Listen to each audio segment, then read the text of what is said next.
So T B ಡ್ಯಾಮ್ನಲ್ಲಿ ಕಿತ್ತೋಗಿರುವಂಥ 19ನೇ ಗೇಟನ್ನು ಕೂರಿಸುವಂಥ ಪ್ರಯತ್ನವನ್ನು ನಡೀತಾ ಇದೆ. ಇದಕ್ಕೆ ಸಕಲ ಸಿದ್ಧತೆಗಳನ್ನು ಕೂಡ ಮಾಡಿಕೊಳ್ತಾ ಇದ್ದಾರೆ.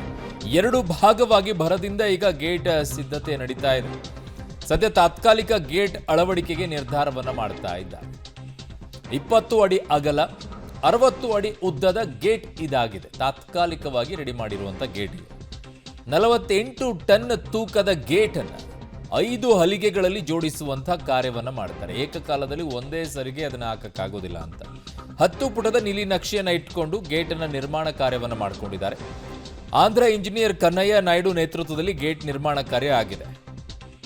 ಸ್ಟಾಪ್ ಲಾಕ್ ಗೇಟ್ ನೀಲಿ ನಕ್ಷೆ ಪಬ್ಲಿಕ್ ಟಿವಿಗೂ ಕೂಡ ಲಭ್ಯವಾಗಿದೆ. ಅದು ನೋಡ್ತಾ ಇದ್ದೀರಾ. ಸೊ ಹೇಗೆ ಯಾವ ರೀತಿಯಾಗಿ ಮಾಡಬೇಕು ಅದನ್ನು ಅನ್ನೋದನ್ನು ಒಂದು ನೀಲಿನಕ್ಷೆಯನ್ನು ಮಾಡಿಕೊಂಡಿರ್ತಾರೆ.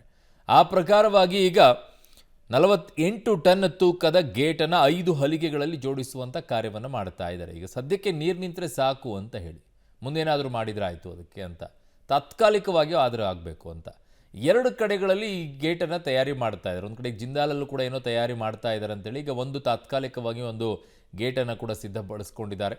ಅದನ್ನು ಈಗ ಅಳವಡಿಸುವಂಥ ಪ್ರಯತ್ನ ಇವತ್ತು ನಡೆಯುತ್ತೆ. 20 ಅಡಿ ಅಗಲ 60 ಅಡಿ ಉದ್ದದ ಗೇಟ್ ಇದಾಗಿದೆ. 48 ಟನ್ ತೂಕದ ಗೇಟ್ 5 ಹಲಿಗೆಗಳಲ್ಲಿ ಜೋಡಿಸುವಂಥ ಕೆಲಸ ಆಗಲಿದೆ. ಸೊ ಇದು ಮುಖ್ಯಮಂತ್ರಿಗಳ ಸಭೆ ಬಳಿಕ ಈ ಕಾರ್ಯ ಆರಂಭವನ್ನು ಮಾಡ್ತಾ ಇದ್ದಾರೆ.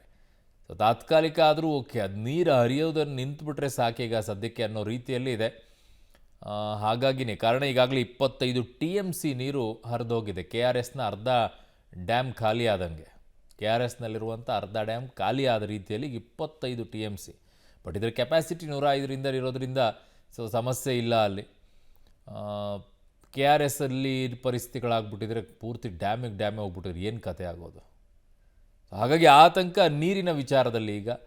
ಕಾರಣ ಇಷ್ಟು ದಿನ ಬರ ಬಂದಿತ್ತು, ನೀರೇ ಇಲ್ಲದೆ ಇರುವಂಥ ರೈತರು ಅಲ್ಲಿ ಪರದಾಡಿದ್ರು ನೀರು ಯಾವಾಗ ಬರುತ್ತೋ ಅಂತ ಹೇಳಿ.